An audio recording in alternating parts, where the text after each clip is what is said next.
All right, today what we're going to do is we're going to look at a beginner video for right hand tapping. And on this one here, we're only going to be using one string, and we're going to be having our right hand is going to be on fret 12 and 10.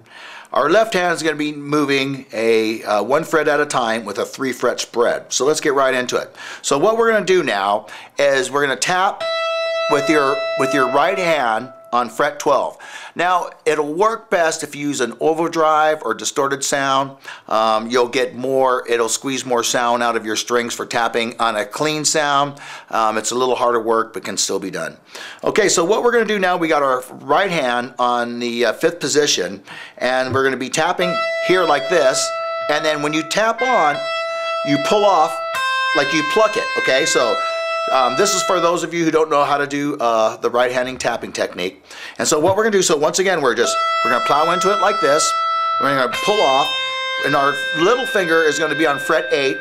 Our first finger is going to be on fret 5. So what we're going to do is we're going to tap hard, pull off here to our first finger. Now the reason why those other strings are ringing out right now is because I was pointing and show you. But what you need to do on this also as well is you got to kind of mute here with your right hand. You got to hold those bottom strings, and you got to find that happy medium so it's not muting here. So you got to make sure you can hear this note, but see how my right hand is slightly holding down these strings? Now, I myself, when I do tapping, I move my pick to the second finger, and then I tap like this. So I'm muting with the right hand, I'm tapping here, holding this pick in this hand here.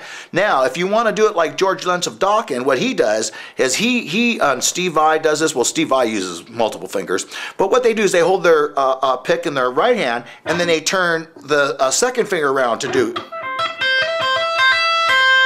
So I'm not using that way, but that's another way that you could, if it's a user-friendly way, if you want to practice. Anyway, so what I do is I quickly move my pick to my second finger, and I've also learned to pick that way too. So what I do now, so once again, we pluck here, we tap here, pluck, mute with our right hand here. So we do a pull off here, and then we come back on with a hammer on, hammer on. So this is what we got going, okay? Okay, now you want each note the same duration, because as you speed up, you want to have a nice even flow. You don't want to go. You want it nice, every note the same duration. And then now what you do now is you're going to move this whole configuration, 3 fret spread, 1 fret down. So now your first finger's on fret 4, little finger is now on fret 7. So same technique. And now you're going to move it again. You move this, 1 fret this way, 3 finger spread. Now the first finger is going to go here to the D note on the 10th fret. Now,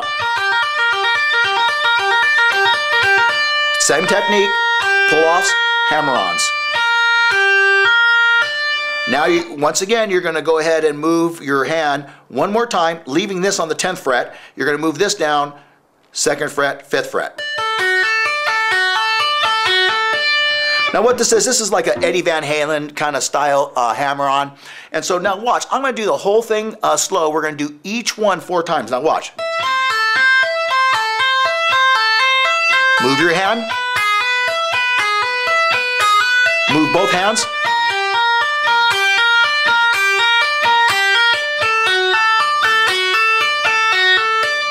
Okay, fast.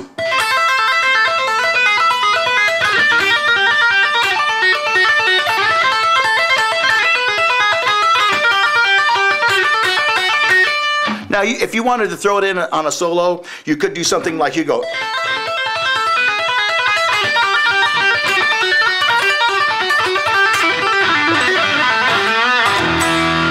You know, but that's something you would have to play with and figure out how to use that, because it's mostly an exercise.